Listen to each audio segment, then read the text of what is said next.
Необходимо отметить, что в соответствии с заключенными международными соглашениями между Республикой Абхазия и Российской Федерацией, это прежде всего межправительственное соглашение о безвизовых поездках, определен порядок с 2009 года документов, дающих основания для пересечения абхазо-российской государственной границы на установленных пунктах пропуска.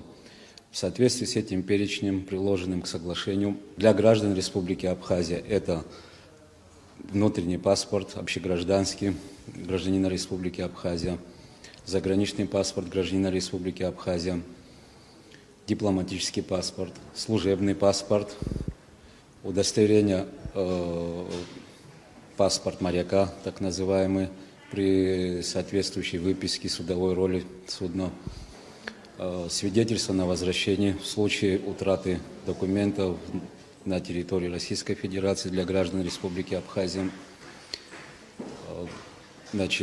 Также существует для лиц, не достигших 14-летнего возраста, свидетельство о рождении с соответствующей отметкой, штампиком о принадлежности к гражданству Республики Абхазия.